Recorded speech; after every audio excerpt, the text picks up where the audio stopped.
And ladies and gentlemen, welcome to this very, very exciting segment here today after a very, very busy weekend. Yes, it has been a very busy weekend, and we'll talk about many of the functions that took place, and we'll try and show you some glimpses of some of those functions and events. And good to see things slowly easing and opening up. So mark my words, 11th of October, things are starting to ease now. Well, first of all, let's take a look at some of the news. First, let's go to ICT, and then we'll go to New South Wales and Victoria. 25 new cases overnight, 12 linked, the remaining under investigation. 9 of the cases were in quarantine during their entire infectious period, and 16 are under early investigation. The rest are assessed as not presenting a risk of transmission to others. We had 3,637 tests yesterday, so another very high level of testing. Thank you to everyone who came forward. We have 17 people currently hospitalised, 5 in intensive care, all of whom require ventilation. Now, on vaccination, Canberrans should be very proud of our very high levels of vaccination. We are on the path to becoming one of the most vaccinated cities in the world. We now have 97.1% of our eligible 12-plus population with a first dose of a vaccine. 12 to 15-year-olds have undertaken the fastest vaccination uptake, and they are now at nearly 85% first dose. But because they were the last cohort to be able to access vaccination, their second dose rate is only 7% at the moment. I'm pleased to report that 20 to 24-year-olds have now crossed the 75% first dose threshold. Now, this is good, but it is still sitting a full 20 percentage points below the territory average. Every other age group has done better than this. Now, we suspect that border closures and remote learning means that some of this age group, principally university students, are actually not in Canberra at the moment. But it is important that they get vaccinated ahead of their return to campus in the coming months. So we'll be working with the universities and the Canberra Institute of Technology on this vaccination priority. Pleased to report that 69.3% of the 12-plus eligible population is now fully vaccinated. And over the coming 3 weeks, the bulk of the Territory's vaccination program will be second doses. There are around 40,000 bookings for second doses in ACT government clinics alone in the coming weeks. So looking at Canberra and ACT, that is very, very good news, and that's a welcome news there as well. Well, what about New South Wales? What's happening there? Let's hear from our new Premier there, Mr. Perrott. Note, highest cases to date has been around the 1,600 level, 15 deaths in a single reporting period. Under the revised roadmap, do you expect either of those fronts to increase? Naturally, we will see, as New South Wales opens up, case numbers increase and hospitalisations increase. That is a natural part of opening up, and that's why we've done this in a safe way and ensured that we haven't done so until we've had that vaccination rate where we've wanted it to be.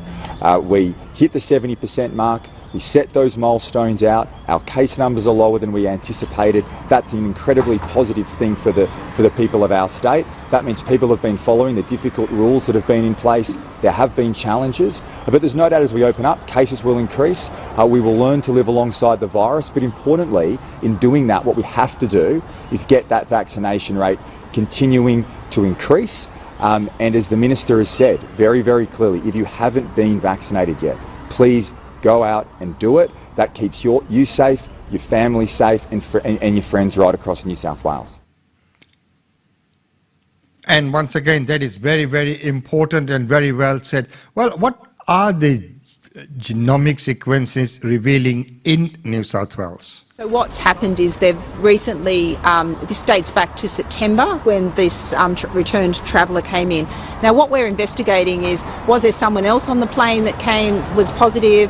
How could it have got out? What was the mechanism of that? And obviously we haven't genome sequenced every one of our isolates from all our people, and so really we're still finding out how much transmission has been generated in the community from these cases.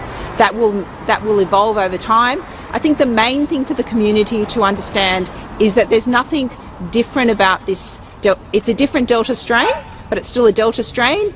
So we know its characteristics are the same, that it's likely to be much more transmissible than previous strains. It's associated with more hospitalisations for those older age groups, but it's not got anything that makes us more concerned about this strain versus the others. So we will work through those investigations in the ordinary course, but it really doesn't change our public health response. Everyone needs to get tested, everyone needs to isolate while they wait for that test. We need to follow the rules and be COVID safe. I think as we're pushing our vaccination coverage as high as we possibly can, what we're hoping to see is a decoupling of case numbers from hospitalisations and deaths.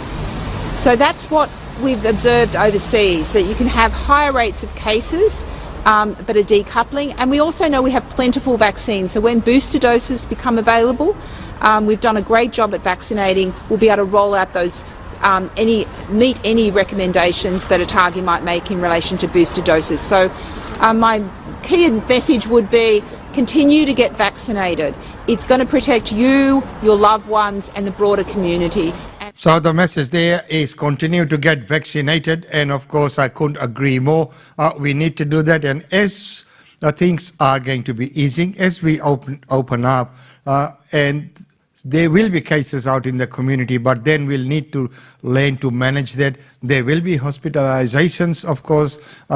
There will be a bit of outbreak before it sort of gets subsided. But I think people need to get back to their normal way of life in whatever form it may be post-pandemic. But at the moment, the pandemic's here and it looks like it's here to stay, but we need to learn to manage.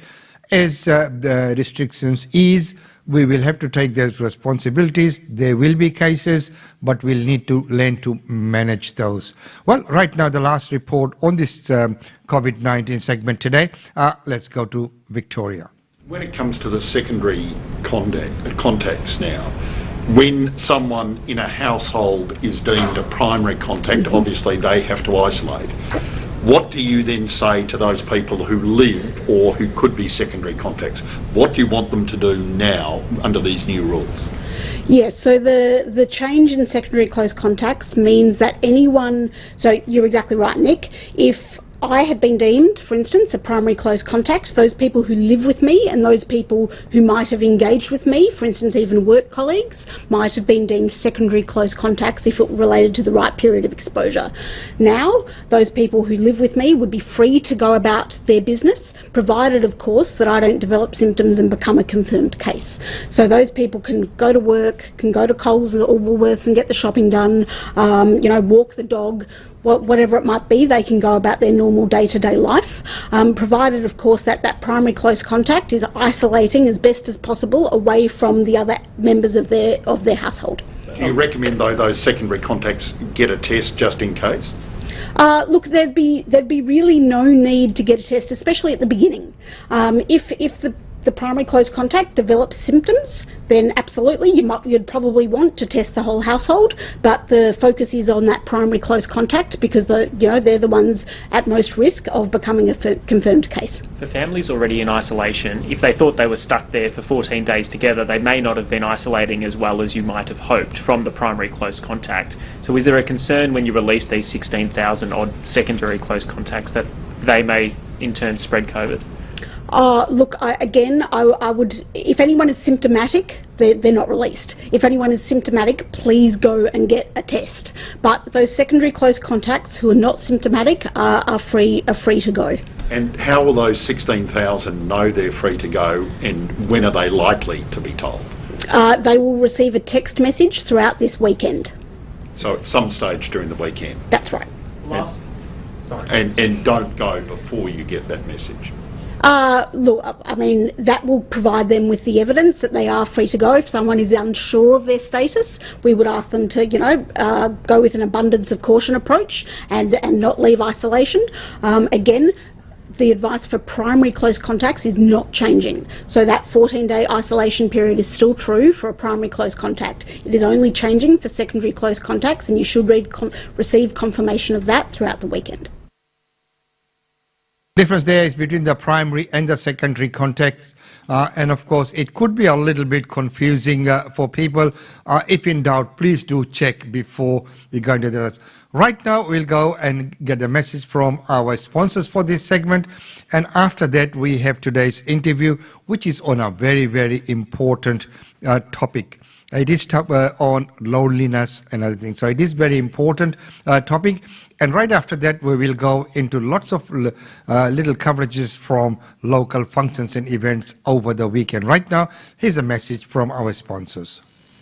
GlobeNet Realty. GlobeNet Realty has been the longest established, trusted and respected agency in its trade area. Washa Chandra, Director of GlobeNet Realty, provides honest and ethical service to her customers. If you are thinking of investing in Brisbane real estate market, or if you are seeking professional property management, then you should contact Usha Chandra today on landline 3865 4466 or mobile 0419 775 416. And for further updates, log on to our website www.globenetralty.com.au. GlobeNet Realty is your own local real estate agency. Situated at Shop 52281 Sandgate Road, Boondall. GlobeNet Realty. Real estate is our world.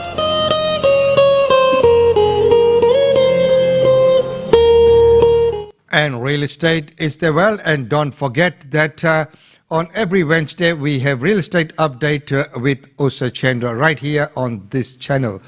And of course, if you are looking at bringing any show on to this segment, you can do that. So Brisbane Indian Times and Australian Indian Radio, our website is www.indiantimes.com.au for bit, and for air, which is Australian Indian Radio, is www.indianradio.net.au. For further inquiry, please contact Rajni on 0430 193715, or during working hours, you can try our landline number 31925188, of course 07 before that for being Brisbane.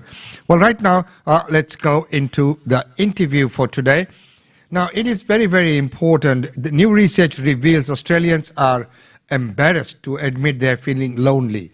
Now, many people do, but as the report says, we are, embarrassed to say that.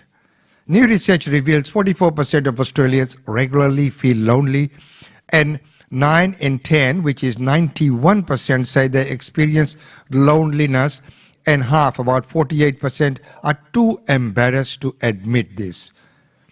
With increased messaging around togetherness ramping up during these times, Australians are reflecting on their current support systems or the lack thereof. This comes as the Talking Loneliness report commissioned by Telstra highlights the growing issue of widespread loneliness in Australia and explores its impact on individuals, communities, and society at large. In fact, more than a third, which is 38% of Australians, have never felt lonelier than they have in lockdown, with 1 in 4, meaning 27%, experiencing loneliness for the first time during COVID-19. Yet, while loneliness is indiscriminate, more than 2/5, 41% of Australians are worried about being judged if they say they are lonely.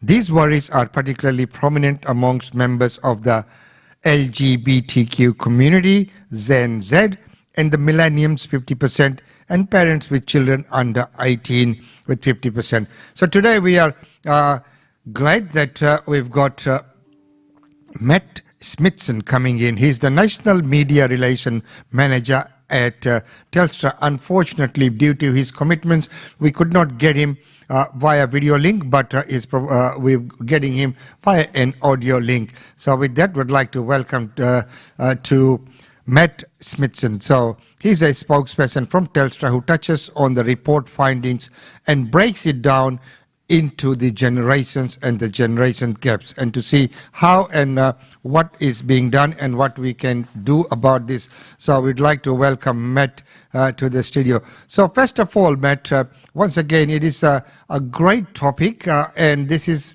as we know, many times in life there are things that people don't want to talk about, but they need to. So could you tell us a little bit more about the Talking Loneliness report, what it and what kind of findings it has come out with? Our Talking Loneliness report highlights the growing issue of loneliness in Australia. We found that 44% of Australians regularly feel lonely, and 9 in 10 have experienced loneliness, and half are too embarrassed to admit it. Our research has also shown the impact of the pandemic. There are more than a quarter of Australians who are experiencing loneliness for the first time during COVID. The aim of the report is to really spark an important conversation about loneliness and to challenge the stereotype and stigma, showing that loneliness really could be affecting anyone in your life. So start a conversation with your workmates, your family, friends, or maybe even someone you've not spoken to before or in a long time, because reaching out might just make someone's day. Yes, very well said, Matt. Reaching out will make a difference, and talk to people, someone you haven't talked to, someone who's your close friend, subjective, or even if some your work colleagues as well, family members. There are so much happening out there, and it is very hard to say what's on the surface and what's underneath. Are people feeling that lonely? So, but when you talk about all these kind of things, why is there such a stigma around loneliness in Australia? Loneliness remains a pretty taboo subject. 1 in 2 Australians are too embarrassed to admit to those feelings. Yeah. People are really worried about being judged or perceived as weak or vulnerable. But in a world with so many ways to connect, it is really sad to see that so many feel disconnected. So that's why we want to highlight the issue. Yes, and it is very, very important, and I think it is a major study that's been done, and this report is very, very timely. But now, of course, we know there are different generations, and people of different generation, of course, always respond differently, because of the upbringing, because of the times, because of the experiences. So how are different generations experiencing this loneliness? Looking at the age groups most likely to be perceived as lonely, our research found that 60% of Australians just assume that people aged 65 and above are the loneliest group in their community. But when asked directly, those aged 65 and over actually say they never or hardly ever feel lonely. What our report has highlighted is that millennials and Gen Z are actually the loneliest age group in society, and they're the most likely to be too embarrassed to talk about it. And I think, Matt, you have just hit the nail on the head. People over 60 or 65, they're pretty active these days. They do quite a lot out in the community, so they're probably not as lonely as the millennials, as you talked about, and that the millennials would be the ones who would probably feel too embarrassed to come out and talk about it. So it is very, very important to reach out to those people before they make any wrong decision, and many times they do. So what advice do you have for Australians dealing with loneliness? Because, it is very hard, number one, as we have talked about, hard to find out, hard to determine who is going through that. So what, but, if we know that someone's dealing with it, what can Australians do about it? We've been working with leading loneliness expert Dr. Michelle Lim, who says that if you do feel lonely, it's important to understand that your feelings are completely normal. You can take small steps towards managing your loneliness. You don't always have to make more friends straight away to feel less lonely. You can look within your current network and really consider how you can improve the quality of those relationships you've already got. So we've put together a range of tools and resources for people who are feeling lonely or know someone who might be, and they're at telstra.com/loneliness. So, from Telstra side, I think that's a wonderful initiative, very, very well done. Of course, Matt, this could make a very big difference in someone's life. but the main thing is talk to people. You need to be in touch with people. They pick up that phone or say, are you okay, how things going? As you mentioned, that communication there is very important. I know I myself admit that many times I don't do that, but I think that is very well identified in this report. And of course, Telstra has put out a series of these videos which could be very helpful to people. So if people do want to, view those videos, I know that there's only so much we can cover in this segment. If people want to go to look at this very helpful video series, where and how can they access that?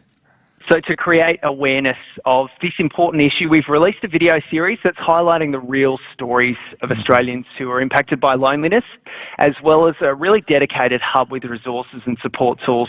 And you can see those at telstra.com/loneliness. Matt, thank you so much. So telstra.com/loneliness, and it is a great initiative there by Telstra. And Matt, thank you so much for coming on the show today and touching on this extremely important topic, as Usachendra has just commented, that extremely important topic. Yes, it is. I think very timely, and I think Telstra has done the right thing by putting out this series. So ladies and gentlemen, I'd recommend that you go and have a look at the series there. Well, talking about next up, we will go and take a look at all the functions and events that took place in the weekend. And I must say that there was lots of functions and events that took place. Today we'll be covering few of those. The ones that we will not have the coverage for in this segment, we'll bring to that later on, is the Fiji Day celebrations and of course Mosaic. But highlighting, number one, I'd like to bring is Gopio Gold Coast, and created history last night by hosting the first ever big open air Diwali function in Gold Coast by Gopio Gold Coast, a very progressive chapter. And here is Pradeep Gaurasia, the president of Gopio Gold Coast, making his welcome address. Everyone, I would like to start by acknowledging the traditional custodians of the land we meet today and pay my respects to elders past, present and emerging. I'd like to acknowledge all the distinguished guests and the wonderful people of Gold Coast.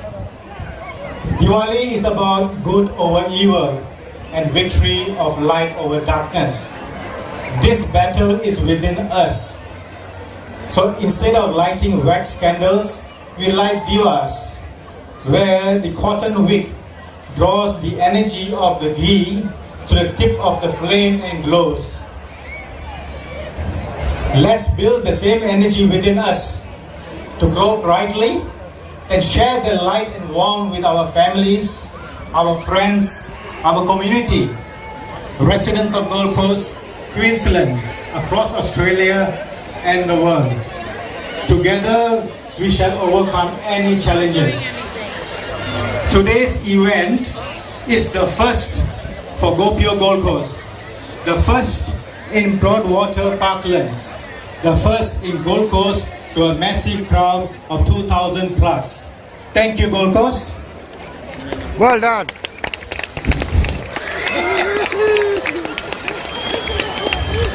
This event would not have been possible without the major sponsors like Study Gold Coast, MCCGGC, Field Partners, and the community grant for the Gold Coast City Council.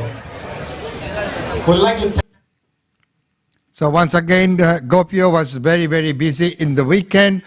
We had that, and then of course we had the Gopio International Business Conference run by the Gopio International, and our Jin Vagis from Queensland was the presenter there on doing business in Australia.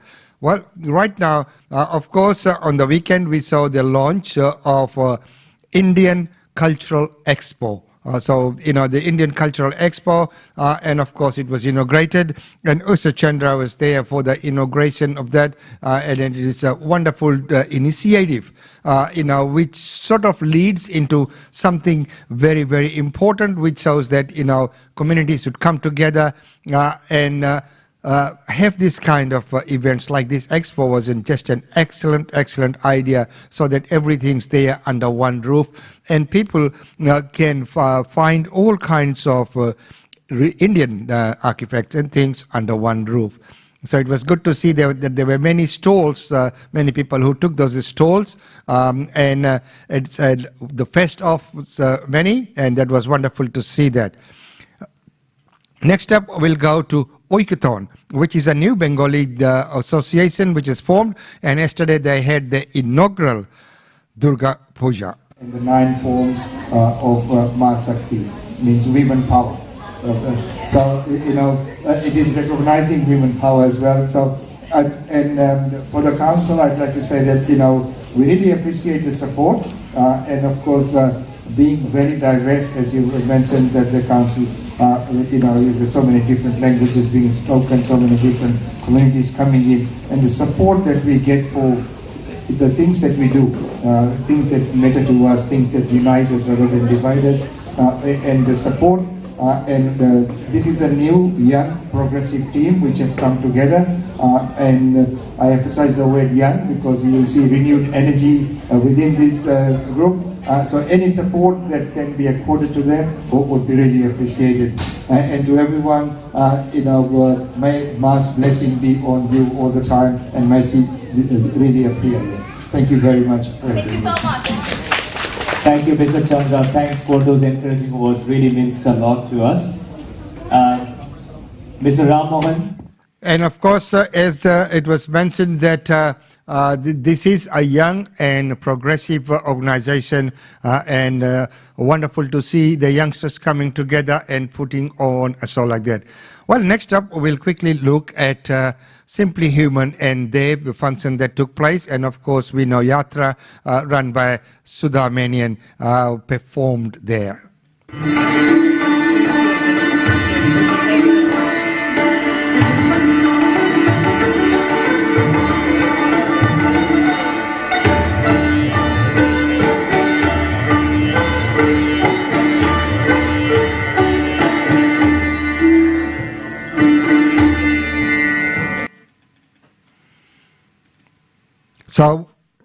So ladies and gentlemen, and from the music part, that was a wonderful event there. We will bring to you more reports on all of these functions later on. Today we'd just like to touch on some of the glimpses of those functions and events. And the last one that I'll touch on today is the interfaith music concert arranged by Sangeet Premi Club. And that has been completely live streamed via Australian Indian Radio in 2 segments, part 1, part 2. And both of them are about 2-hour segments each. But you can go on our YouTube channel, on our Facebook channel to watch that. And that's been more, professionally done. It is wonderful to see that series come together. But here's just a glimpse of what happened there.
So as you can see, it was a wonderful presentation, and that was just a handheld mobile phone coverage. But we have a professional coverage on our Facebook and on our YouTube channel. You can go and sit down and watch it, and if you have it on a big screen with a good sound system, you'll really enjoy, because it's a direct recording of the sound, audio, video, very well presented. And it might be coming back as a music junction one of these days, professionally put together here with Sabi, who was one of the compeers or the MCs for that night. And if you see that group which was just performing, on the keyboard was none other than Samir Vora of Adani Group. And it was wonderful. Who would have expected that a man of his caliber would be there on the stage performing. So, when it comes to music and sports, no matter what kind of position you hold, when you're there, you are a musician, you are a team member. And he did wonderfully well. He also sang a song, quite humble of him, to be doing that. Well, ladies and gentlemen, that's about all we have for you in this segment. We'll bring to you the updated events tomorrow, after we look at what's happened in the weekend and what's gone and what's coming in the weekend. We will go and update that and bring you it. But don't forget that at 10 a.m. we have a very, very important segment beginning today, which is the status discovery with Giri Sriraman of Morris Blackburn Solicitors, and he will be speaking on many topics from beginning the first topic today, and of course we will be looking at those series. So it will be a series of topics which affect us, which affect day-to-day person, which affect your employment, which affects the employer-employee in a relationship, the rights, the obligations, and the rules and the regulations, what can be done, what can't be done. So, and there'll also be topics such as religious vilifications and other things that will be discussed. So I'd like to say goodbye from this segment. Looking forward to catching up with all of you back at 10 when Girish Sivaraman will be here in the studio. Until then, it's goodbye from me.